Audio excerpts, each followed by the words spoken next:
Muy buenas tardes.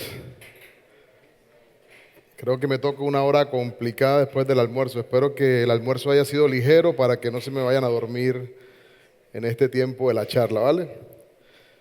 Ahí yo les prometo que va a ser algo interesante y que al final vamos a dar chocolates a ver si se despierta. Bueno, primero que todo agradecido por esta invitación al comité organizador del Bananatay y a Eve, en especial a Paul por este espacio y esta oportunidad de compartir un poco de experiencia con ustedes. Eh, Parte de lo que voy a presentar hoy fue mi presentación en Acorbac hace unas semanas atrás y lo veía muy conveniente traerlo al escenario de Ecuador teniendo en cuenta el ejercicio o el positivo que se dio, el cambio de estatus para el país desde el año anterior. Entonces ahí les voy a hablar un poquito de lo que venimos haciendo, de cómo estamos trabajando, principalmente epidemiología, factores predisponentes y algunos ensayos que venimos realizando pensando en manejo. Hoy no solo en Colombia se habla de contención, ya estamos en una segunda etapa que es, bueno, son tres etapas. Estábamos inicialmente en prevención, después con el cambio de estatus pasamos a contención y ahora en esas áreas donde la enfermedad ha tenido avances, hemos tenido que pasar a manejo. Entonces, bajo ese contexto es parte de lo que le quiero compartir con ustedes en la tarde de hoy. Vale, entonces, situación de Colombia, nosotros veíamos muy distante en su momento Fusarium racequator tropical, los primeros ejercicios encaminados a la capacitación en prevención y contención, los comenzamos en Colombia desde el 2011. Se comenzó a hablar de Fusarium racequator tropical con una visita del doctor Miguel Ángel Dita y Luis Pérez Vicente. En ese momento comenzaron a hablarnos de qué era Fusarium y cuáles eran, digamos, síntomas y cómo reconocerlo en campo. Recordemos que el cambio de estatus en Colombia se da en el 2019. Fue el primer caso para Latinoamérica con positivos en la zona de La Guajira, en el departamento de La Guajira, fincas orgánicas. Entonces nosotros veíamos a Fusarium muy lejos. Lo más cercano de los últimos reportes antes del 2019, Líbano a más de 11.000 kilómetros, Israel a más de 11.500 kilómetros. O sea, veíamos realmente la enfermedad distante, muy distante. Y oh sorpresa, tenemos el primer caso en la zona de La Guajira. Entonces, teníamos un primer caso en las obras contempladas de La Guajira, en el departamento, fincas orgánicas, algo que también llama la atención. Teníamos fincas orgánicas, seguido además de fincas que estaban recientemente generadas, o sea, proyectos nuevos. Habían proyectos de 3 y 4 años que se habían desarrollado. Entonces, teníamos un proceso reciente de cultivo. Y ahorita alguien hablaba de personal de material vegetal, hablaba de equipos, maquinarias, personal para cablevías. Entonces, digamos, hay algunas hipótesis en su momento de qué pudo haber generado ese primer ingreso a esta zona del país. Segundo caso del Magdalena, 2019, recordemos esta fecha, semana 22, si mal no recuerdo. Tenemos un primer caso en el Magdalena, un segundo departamento. Cerca de 122 kilómetros entre el primer caso y el primer caso en el Magdalena. Dos departamentos o dos, digamos, distritos departamentales dentro de Colombia, que teníamos una gran ventaja y era esta barrera física existente que es la Sierra Nevada de Santa Marta. Digamos, nos sirvió en un principio como fuente de contención, ya que para pasar de esta zona al departamento del Magdalena, aquí está su capital Santa Marta, solo teníamos dos vías. Esta vía que ustedes ven aquí en amarillo y esta vía que está de este lado. Bajo estas dos vías, nuestra ONPF, en ese caso el ICA, estableció unos puestos de control para realizar protocolos de lavado y desinfección a los vehículos que se movían en estas zonas. Eso fue de gran ayuda en este ejercicio. Pero miren la contención, 122 kilómetros. A pesar de todos estos controles, superó Fusarium el escenario y digamos las restricciones y logró avanzar hacia el departamento de La Guajira, 30 meses después. Entonces, como les hablaba de los anillos de seguridad, nosotros comenzamos a establecer anillos de bioseguridad. Son esos puntos de control donde la ONPF, en este caso el ICA, establecía unos puntos de lavado y desinfección.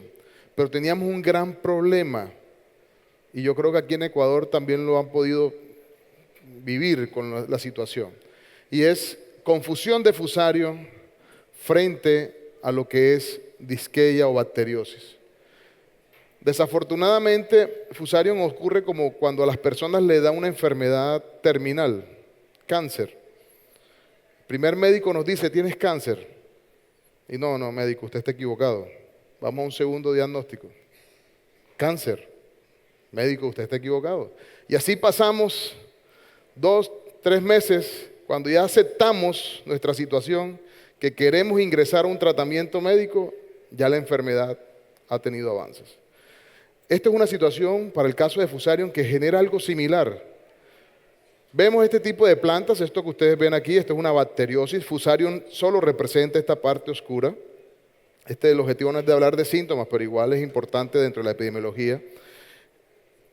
Y ven eso y dicen, hay aquí Erwinia, y llevo perdiendo 1 hectárea en Erwinia y sigo perdiendo otra hectárea en Erwinia, y resulta que detrás había otra cosa. Recordemos que las bacteriosis también tapan Ralstonia. Hoy la situación de Ecuador es crítica, desde la parte externa y con respeto lo digo, crítica en el tema de moco. Es una situación que conocemos porque hemos tenido la oportunidad de apoyar Agrocalidad y algunas empresas del sector, y vemos que como el moco también ha venido cogiendo una gran ventaja. Y eso frente a Fusarium es un gran problema, porque primero era Erwinia, hoy es moco, y puede hacer que lo que esté detrás no sea Fusarium caminando. ¿Vale? Entonces, nosotros iniciamos nuestra primera estrategia con los primeros casos, nuestro plan de contención. Este es nuestro plan de contención de erradicación para primer caso de Fusarium. Zona A, que son 10 metros a partir de la planta enferma, eso me da 20 por 20, quiere decir 400 metros cuadrados. Una zona B, que es a partir de la planta enferma 30 metros, eso me da 60 por 60, son 3.600 metros cuadrados. Y una zona C, a partir de la planta enferma de 80 metros, eso me da 160 por 160, eso más contado 2.5 hectáreas de observación o zona C. Aquí hay un gran problema y traigo una anécdota para que se me despierten. Digamos, en Colombia hice parte de la construcción del plan de contingencia basado en el protocolo establecido por el OIRSA.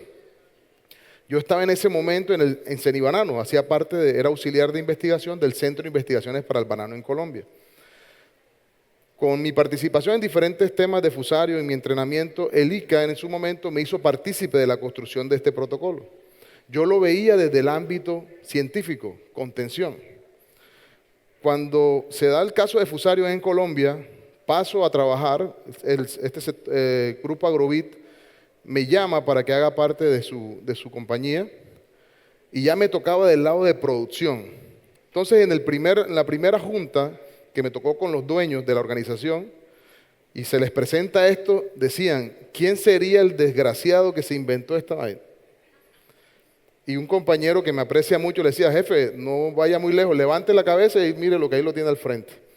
Entonces me tocó implementar esto en la primera finca de cuarentena. Un gran reto, ya desde otro ámbito y desde otro enfoque. Ya no era solo contención y prevención, sino que ahora estaba del lado de producción.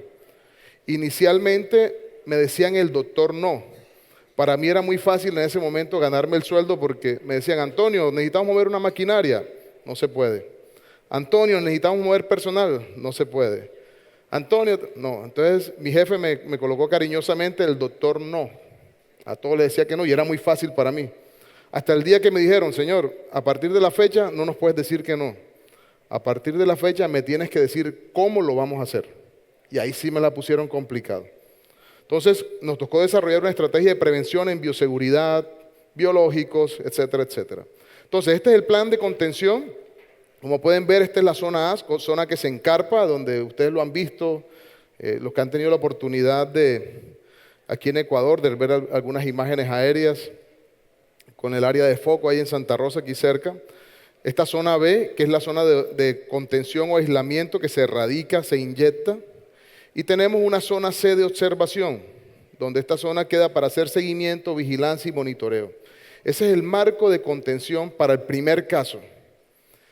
Pero hago una pregunta, ¿y qué pasa cuando no tienes un caso, sino que tienes 5, 6 casos? ¿Y qué pasa cuando tu primer caso se da en una finca, como ocurrió desafortunadamente aquí, una finca de 7.5 hectáreas? Entonces, ahí los escenarios comienzan a variar y tenemos que comenzar a buscar algunas estrategias diferentes. Entonces, y en esa parte estamos ya en Colombia, ¿no? Entonces, esta es la zona A, digamos, este es el escenario 1. Diagnóstico atrasado, obviamente nosotros no teníamos mucha experiencia a nivel de campo con la identificación de síntomas. Eso nos generó inicialmente, cuando estoy hablando del 2019, por allá en semana 22, que comenzamos a diagnosticar en campo de manera con atrasos. Tuvimos una alta incidencia de casos, atrasos en las erradicaciones, pero al final, después de casi un mes, entrenamos al personal, comenzamos esquemas de bioseguridad, algunas actividades complementarias, reforzamos la mano de obra, se coloca al día las erradicaciones y comenzamos un programa de biocontrol complemento a todo el esquema de bioseguridad. Entonces, este es el escenario normal, esta es una curva de incidencia que tuvimos en el escenario 1. ¿Qué sucede cuando está la enfermedad y yo aplico el ABC, el deber ser? Entonces tenemos un momento inicial donde tenemos un crecimiento de la enfermedad, de los reportes. Obviamente el personal comienza a conocer los síntomas, comienza a identificar las plantas. Se nos da este primer curva de crecimiento, este primer ascenso. Esto es porcentaje de incidencia acumulada. Entonces, aquí, ¿qué hacíamos? Implementamos bioseguridad y atendíamos los casos. Salió una planta positiva, erradicábamos. Planta positiva, erradicábamos. Pero dijimos, bueno, vamos atrás de la enfermedad. ¿Qué podemos hacer para ir delante de la enfermedad? Entonces dijimos, bueno, tuvimos la oportunidad de estar en Filipinas, en Australia, conocimos esquemas de bioseguridad y programas complementarios de biológicos encaminados a tricoderma, bacillus, pseudomonas principalmente. Comenzamos con este programa y miren cómo se estabiliza el comportamiento de la enfermedad. Obviamente siguen apareciendo casos, pero a una menor velocidad. ¿Vale? Entonces, escenario 1, ahora escenario 2. ¿Qué hacemos cuando tienes muchos casos, varios casos dentro de un área? ¿Vas a erradicar 2.5 hectáreas o vas a intervenir 2.5 hectáreas por cada caso que tienes?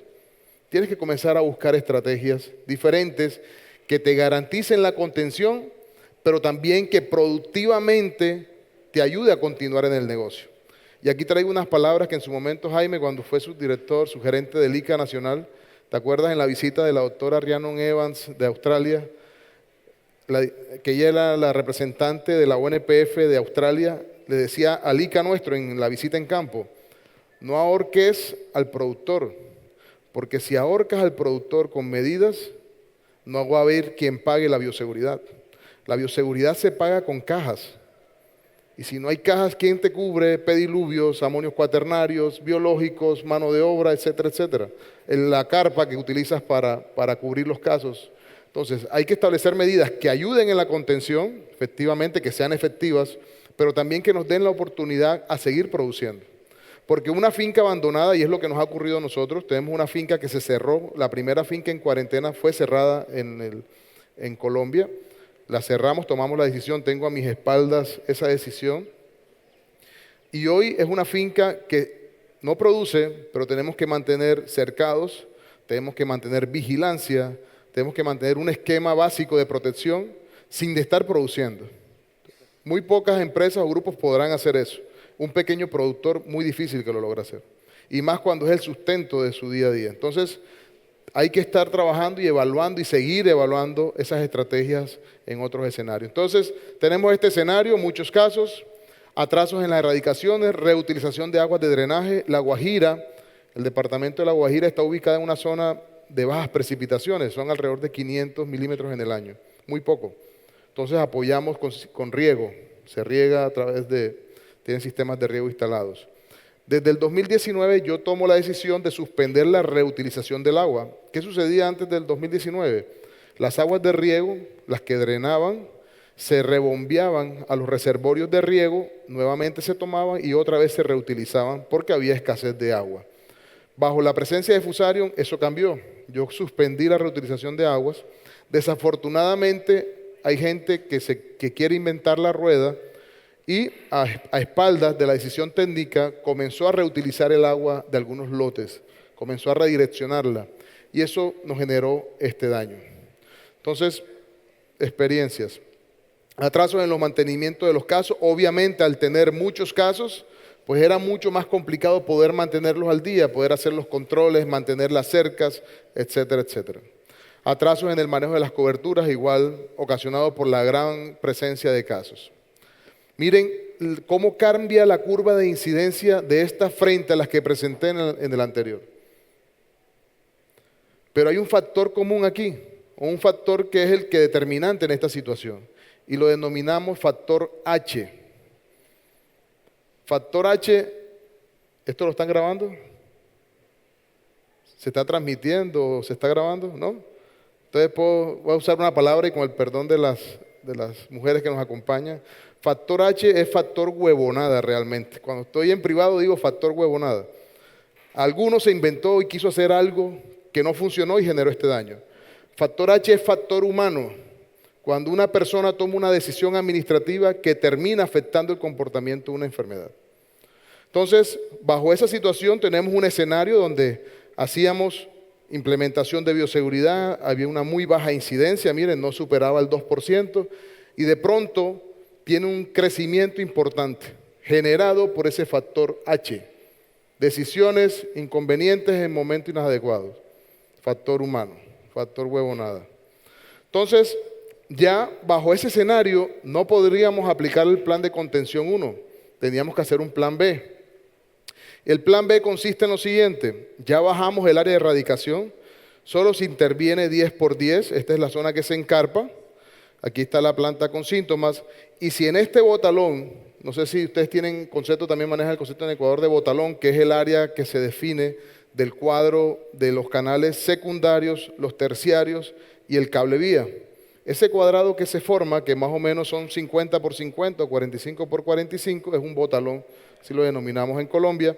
Cuando en un botalón tenemos más de 3 casos, simplemente se erradica el total del botalón para poder avanzar en la contención, ¿vale?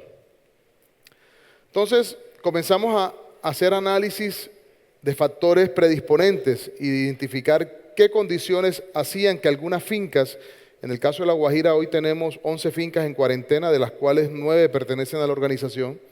Comenzamos a identificar qué factores coincidían en las fincas que tenían una alta incidencia y unas fincas que tenían baja incidencia. Entonces, bajo este concepto, tenemos aquí los dos grandes grupos. Esta finca que está aquí fue la finca que se eliminó, que se erradicó por completo, cerca de 180 hectáreas que se barrieron por completo. Esta fue la primera finca, Jaime, si mal recuerdas. Entonces comenzamos a identificar factores comunes y diferencias entre fincas de alta y de baja incidencia. Entonces, aquí tenemos fincas de alta incidencia, factores comunes, vías que comunican entre fincas. Esto que ven aquí es intercambio de personal, comunidades cercanas, ingresos de personal no autorizados, ganado, personal que se mete a robar fruta, aspersores, lo que puedan robarse se lo llevan. Situación crítica.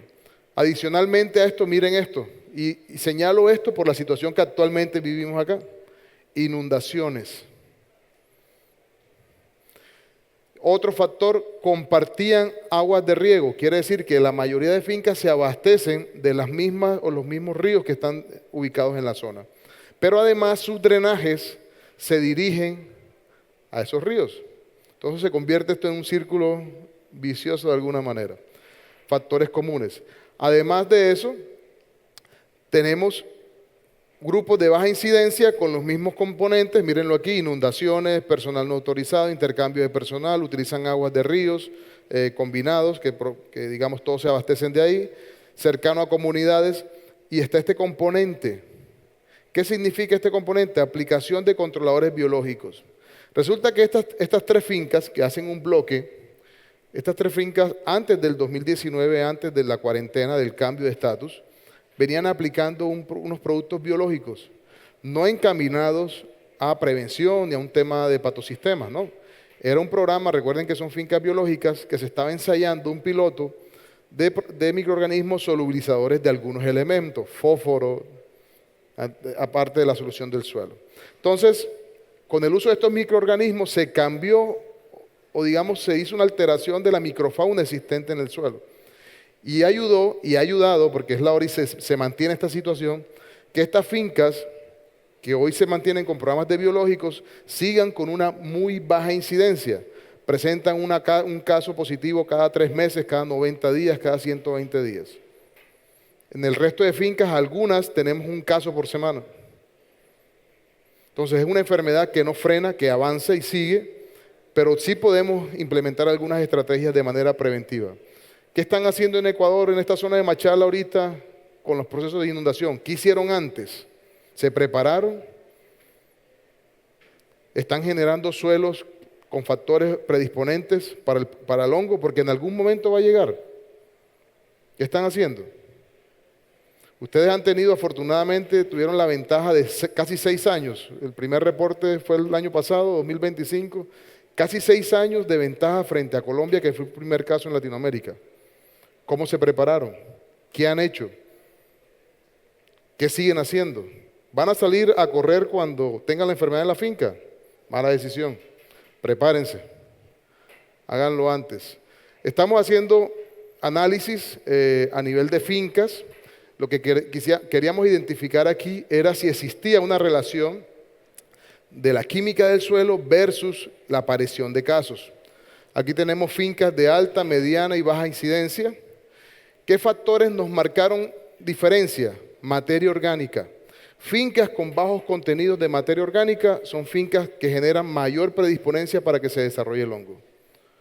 Fincas con bajos contenidos de calcio, tenés relación con alta incidencia. Fincas con bajos contenidos de magnesio a nivel de suelo, alta incidencia.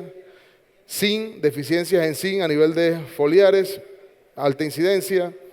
Capacidad de intercambio catiónico efectivo, alta incidencia.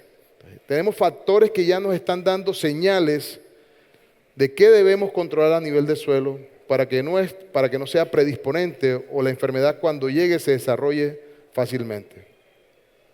Quisimos evaluarlo a nivel de física de suelos y encontramos que estaban muy relacionados con densidades aparentes y con conductividad hidráulica saturada.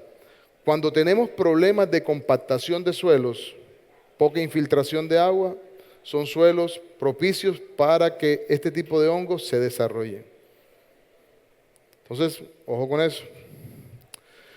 Hicimos la evaluación a nivel de lotes, quisimos mirar lotes productivos, que es lote afectado. El lote afectado es donde hacíamos la contención. Recuerden la zona B. Esa zona B que se radica, ese es el lote afectado.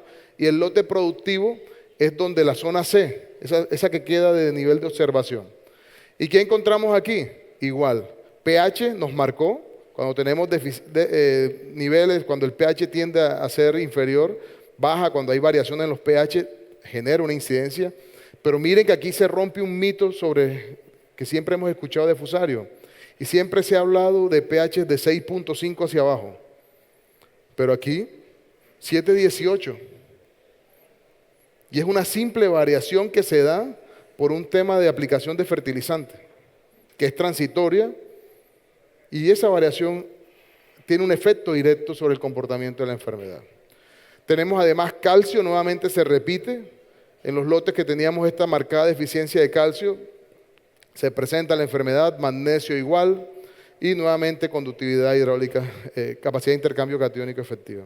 A nivel de física de suelos, nuevamente tenemos arena y se repite capacidad de saturación, infiltración, como un factor predominante para la conductividad hidráulica saturada, como factor predeterminante para que la enfermedad se desarrolle.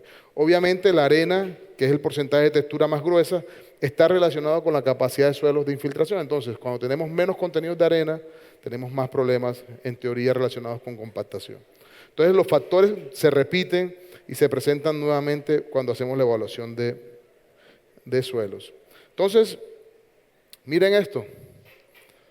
Primer caso del Magdalena, contención. semana 8 del 2022. Recuerden que eran 30 meses después del primer caso en La Guajira, ¿cierto? Hicimos la contención. Aquí me tocó tomar la decisión de ampliar la erradicación y erradicamos un área completa, una hectárea completa, para tratar de generar contención. Pero miren, semana 43, casi 35 semanas después, una inundación. ¿Cómo controlamos esto? Dijimos, bueno, ¿qué hacemos? Comenzamos con un programa estratégico, comenzamos a manejar las aguas de drenaje, reforzamos el programa de biológicos. Este fue el primer brote. Esa imagen que ustedes veían anteriormente es esta que está aquí en la parte inferior de la pantalla. No sé si la logran ver, esta que está acá abajo. Se nos presentó, recuerden, semana 8, de semana 8 a la semana 24 del 2022 tuvimos estos casos en esta zona de la finca. Esta es una finca de 600 hectáreas. 1.8 kilómetros. Semana 45 del 23. ¿Cuántas semanas transcurrieron entre la inundación y este primer caso? Casi 12 meses transcurrieron, 12 o 16 meses. 16 meses transcurridos entre el primer brote y el segundo brote dentro de la finca, a 1.8 kilómetros. Obviamente, el tema de inundación es un factor que en este caso no nos ayuda, es más, ayuda en el movimiento de la enfermedad sin control dentro de las áreas de producción. Y miren esto que ustedes ven punteado son los casos de Guajira en el transcurrir de estos casi 6 años, hasta el 2024 está actualizado.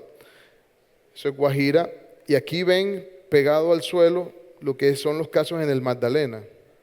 Miren la diferencia del comportamiento de la enfermedad en Guajira versus Magdalena. De pronto los que están atrás no alcanzan ni a ver la línea verde de Magdalena aquí abajo. Entonces, ¿cuál es la diferencia? Y ahí, como a los bananeros nos matan los números y los números matan pasiones, esto es lo que dice.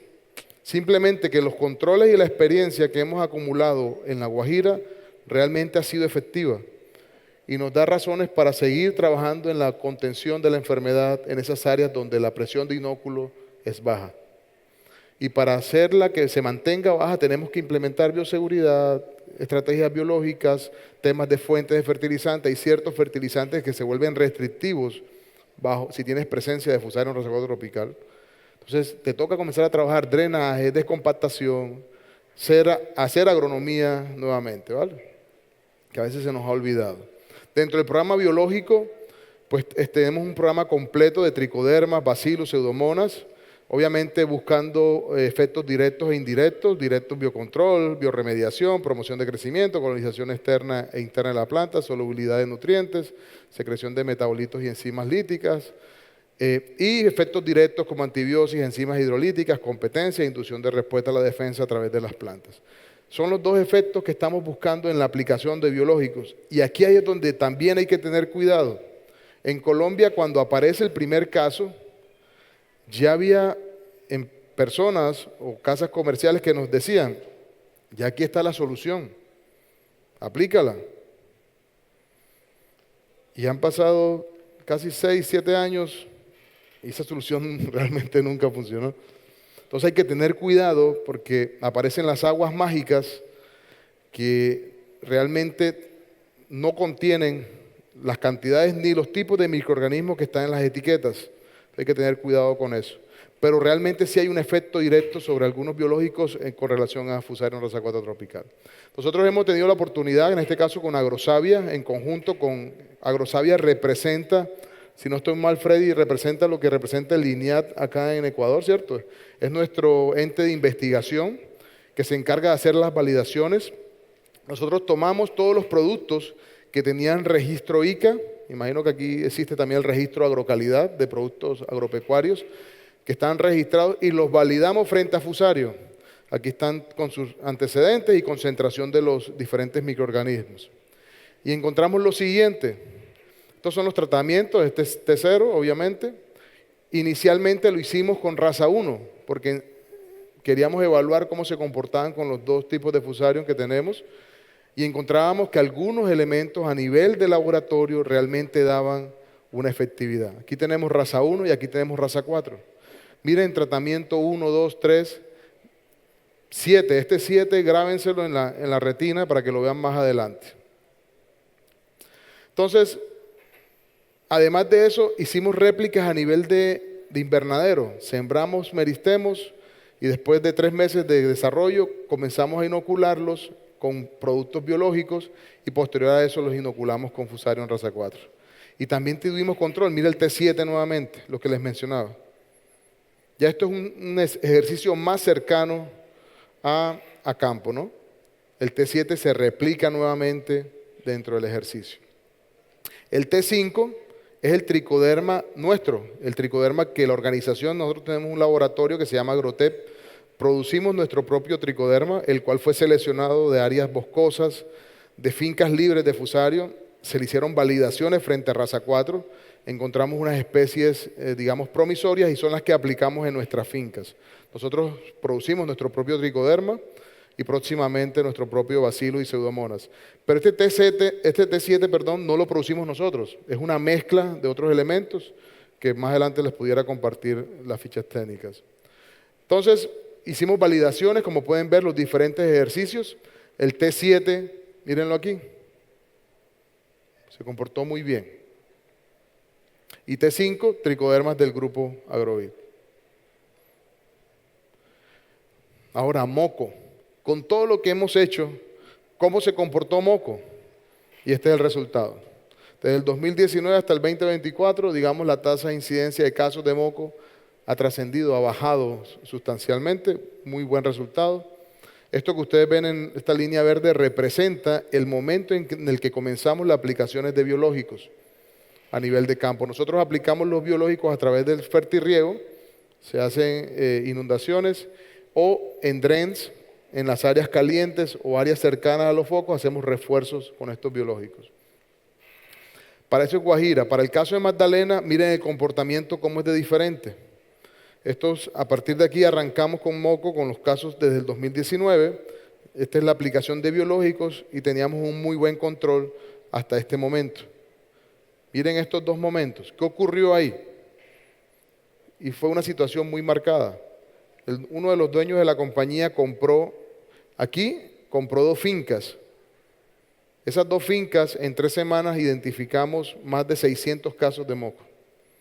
Y por eso la tasa aquí se me altera. Y aquí, otra finca que compró, que llegamos casi a 800 casos de moco en 2 meses. Entonces, digamos, me tocó hacer esta comparativa. Fincas con un programa de bioseguridad, fincas sin un programa de bioseguridad. Estas representaban las fincas nuevas y estas azules las fincas que ya venían con un programa dentro de la compañía. ¿Y por qué me tocó hacer esto? Para poderme ganar el bono, porque ahí no era mi responsabilidad, sino que era responsabilidad del dueño por haber comprado fincas con problemas.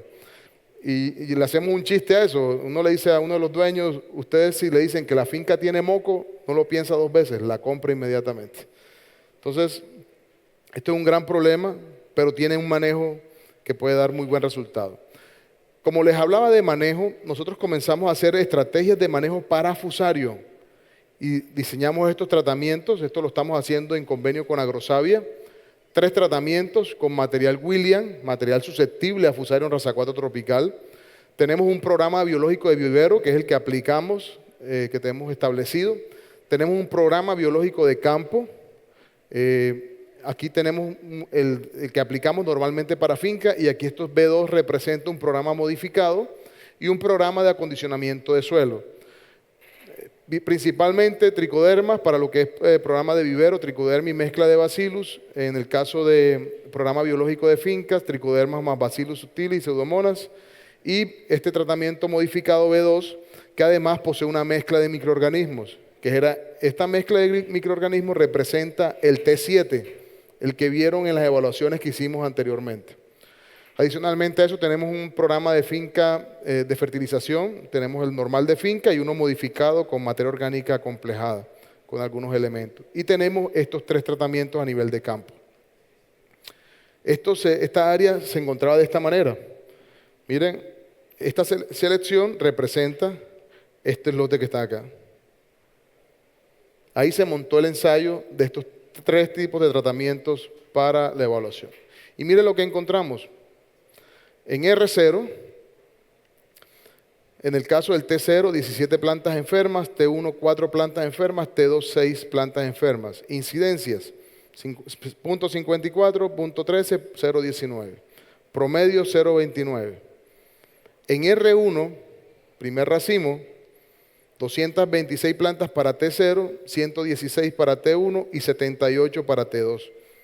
Una incidencia acumulada sumatoria de 4.49, pero el T2, 2.50 de incidencia acumulada.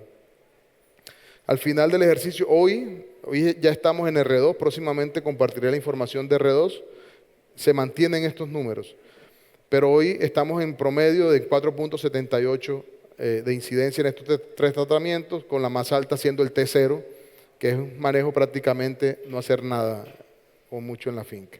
Y gráficamente se observa esto. Miren cómo marcan esto que ustedes ven aquí, es el T1 y el T2, siendo el T2 el amarillo y el T1 este que está acá, y este es el testigo absoluto. Miren cómo cambia el comportamiento frente a manejos biológicos y fertilización. Entonces, sí hay un efecto directo, sí hay manera de poder bajar la velocidad, pero al final del día tenemos que buscar la solución definitiva y son los materiales resistentes.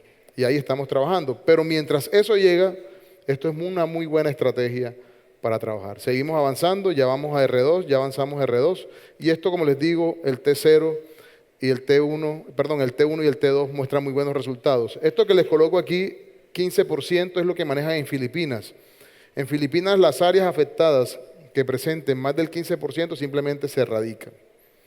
Nosotros todavía no hemos llegado a ese indicador, vamos en el 8% en el T0, pero hay una estrategia, sigue la estrategia de manejo hacia el futuro.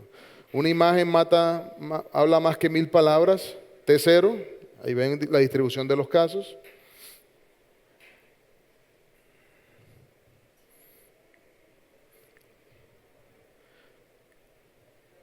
T2, si en la concentración de los casos, mucho más baja. Ahora miren el T1.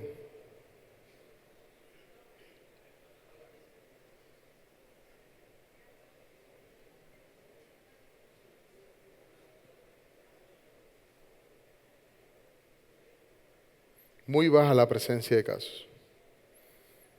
Entonces, hay estrategias, hay manejos, pero mucho cuidado ahí. Les insisto, mucho cuidado. Las aguas mágicas no existen. Hay que garantizar que los productos que estemos utilizando realmente cumplan con la calidad y lo que dice la etiqueta y que al final del día no nos generen más problemas que soluciones.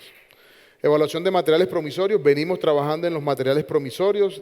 Tenemos una apuesta propia con el grupo Raja Meristen, Tebacco y Greenland. Estamos desarrollando un material denominado DR4. Ese DR4 es un short Valerie, un Valerie de porte bajo. Lo venimos trabajando. Estos son pruebas a nivel de campo que venimos realizando. Se tomó con el apoyo del ICA, establecimos una de las fincas en cuarentena, se establecieron los ensayos y venimos haciendo esas evaluaciones. Agronómicamente venimos muy bien. Promedio de peso racimo, ustedes los pueden ver aquí, 26, 27, 30, 29 kilos, digamos muy bien a nivel de R1, R0. Y digamos igual también para el 2025 con R1, unos muy buenos parámetros agronómicos. Todavía estamos en el proceso de selección. Aquí el proceso sigue avanzando en selecciones de materiales que no se están enfermando en los diferentes códigos que tenemos viables y la idea es continuar en este proceso. Paralelamente, Agrosavia tiene una plataforma de desarrollo con Embrapa que vienen trabajando en los procesos de selección.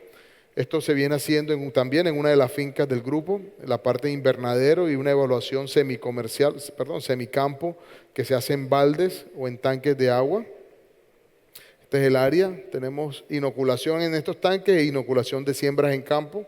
También se vienen evaluando varios materiales. Este es con Embrapa y Augura, donde vienen evaluando unos materiales que pertenecen a Embrapa, que son la base de la parte de mejoramiento. Embrapa ya tiene unos materiales diploide que son resistentes para raza 4 y se vienen haciendo procesos de mejoramiento con los Cavendish. Se espera que pronto también tengan resultados con ese ejercicio. Estos materiales también se vienen probando en la misma área que les mostré hace un momento. Tenemos otro de los lotes que se utilizó para el ejercicio. Se está validando Formosana, Rubí, Lotar, Princesa, Platina, Hawaiano, Curare, Paredes. Estos son plátanos, Curare y Paredes son plátanos. Y materiales del CIRAT 924, 938 y 931 y obviamente nuestro testigo que es el William. Como podemos ver, hay un comportamiento de la enfermedad, hay unos porcentajes de incidencia que hemos visto hasta el momento que no sé qué pasó, pero los lotes, nosotros seguimos con el programa de biocontrol, esos lotes que estaban afectados sobre las carpas y las zonas alrededor, seguíamos aplicando biológicos. Y cuando se montó el ensayo de validación, miren, o sea, muy pocos casos, por lo menos en R1 no se presentaron casos. Entonces, hay algo que está ocurriendo ahí en la interacción del patógeno, suelo, clima y el programa agronómico que venimos aplicando que no está dejando que la enfermedad se exprese o se desarrolle como esperamos. Entonces, ahí seguimos validando, se siguen haciendo otras validaciones para, digamos, tener más garantías sobre el ejercicio. Estos son los materiales CIRAP. Estos materiales, digamos, se proyectan hacia lo que es consumo, o sea, pequeños productores de sustento como base alimenticia, digamos, son materiales para esa línea, realmente para exportación un poco más complejo. Princesa y Platina, que vienen de Brasil, aportados por Embrapa, con unas características tipo prata, de fruta tipo prata, de medio ácidos. Catálogo de clones evaluados, esto es Bitropi, Galiter, Rubí, Lotar, Formosana y Williams. Digamos, obviamente, la línea de los Cavendish que estamos evaluando hasta el momento con algunos resultados sobre el ejercicio. En términos generales, esta es la plataforma de mejoramiento. Seguimos trabajando porque, obviamente, la apuesta es a obtener materiales resistentes al patógeno. Bueno, agradecido con el equipo de Agrosavia, de Caribia, de Tibaitatá y de Palmira que vienen trabajando y mi equipo técnico de Agrovit y Tepbaco. Bueno, muchas gracias, señores.